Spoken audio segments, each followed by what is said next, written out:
Hey Houston, this is Sean Lacey, aka Ms. Officer. I pray that this message not only hits my city, but I hope it hits the ears of whomever may come across it because I'm in sister mode today. I am your sister today. So I'm giving you my heart. I've been trying to get to some of these lessons that I want to teach and get out to my city. But right now, I'm in sister mode. So I hope you can receive this as a sister. You know, as I look around, I constantly hear everything, almost everything that's occurring going back to a racism thing, a black and white thing, Latino, Asian thing,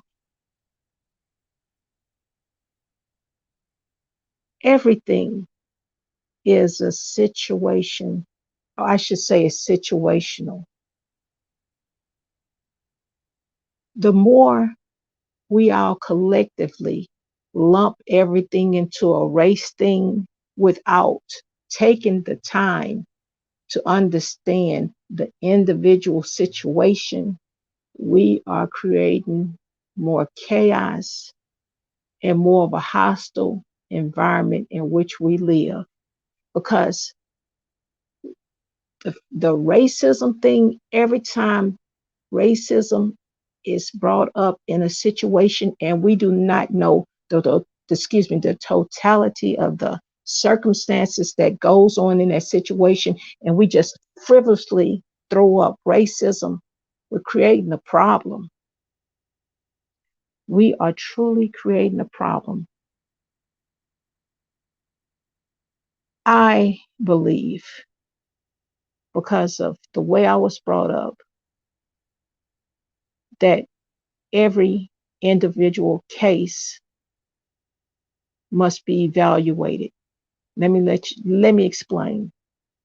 I was brought up by a single mother with four brothers in one of the hardest parts of Houston called Fifth Ward, Texas.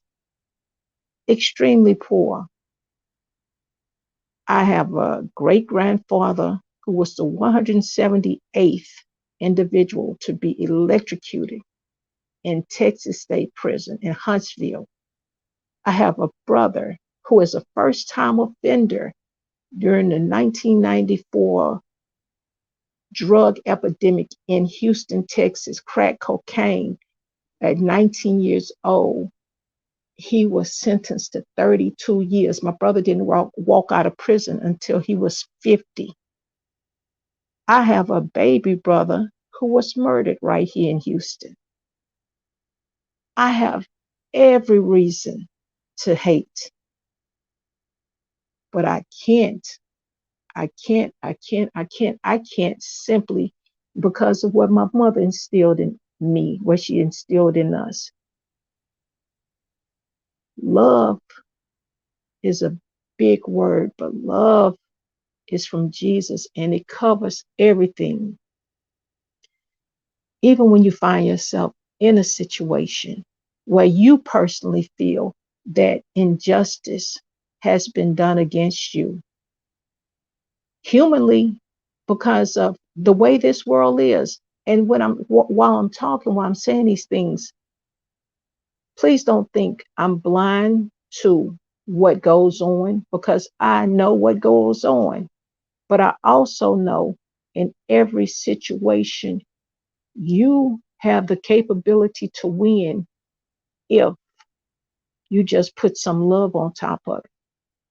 A lot of people always say, Sean, you speaking that Dr. Martin Luther King turn your cheek message.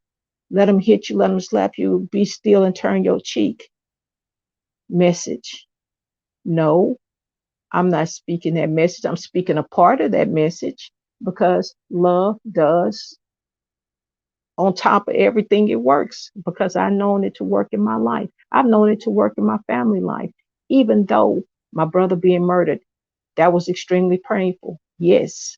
Even though my brother serving 32 years, extremely painful. Yes. My great grandfather being electrocuted. Yes. That's a part of my history. That's a part of my legacy. These are people I loved. But if you put love on top of things, you will find peace.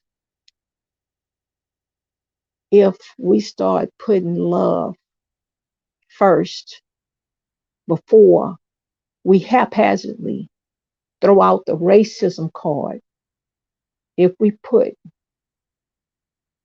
if we, I should say, if we take time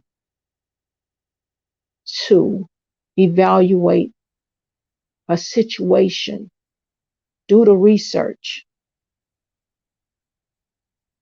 find out what really happened, find out what really occurred before we run to the easy out, which is racism, we will find ourselves being in a much better place. As a matter of fact, we will find ourselves not only beginning to heal our own selves, but healing our local communities, healing our local city, healing our state, because it trickles out. It trickles out if we begin to do the due diligence, the same due diligence we want afforded to us when any situation occurs in our own individual personal lives. If we do that due diligence for another person or another situation and then put love on top of it, watch how we can change things. Understand this. Yes, our skin colors are so many various different colors, but, and I do not mean to sound cliche, if you open our bodies up and the inside, we are basically constructed the same. We have veins, we have blood. If we all get cut, we bleed. When the blood hits the air, it's red. So we're all, in essence, one. If we begin to understand that, we will be in a much better place. Mm, okay. Okay, Houston. I had to get that out to you all because I just see a lot of situations occurring and I constantly see and hear the same thing. People making every situation a black and white thing, a Latino, a Asian, Indian, just making it an issue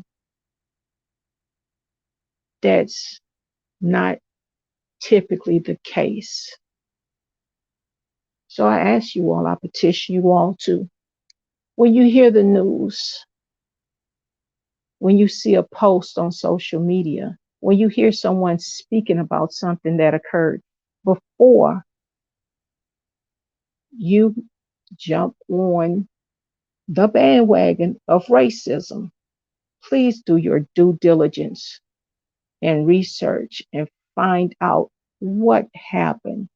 I mean, down to the very detail. Find out what happened before you speak or before you weigh in on a situation. Okay? I'll be bringing the classes soon, I promise. But understand, hey, we're all going through something. We all have something going on. So right now, this is where my spirit is. My spirit is in a space of healing. So, like I say, I'm talking to you like your sister today. Okay. And if you don't have a sister, I'm your sister. Okay. All right, Houston. And as I said previously, for anyone who comes across this message, I love you. I'm praying for you. I pray for this whole world every single day, all through the day. And I just want the best for us all. All right. This is Sean Lacey, aka Ms. Officer. Please share this message. Signing off. Bye bye.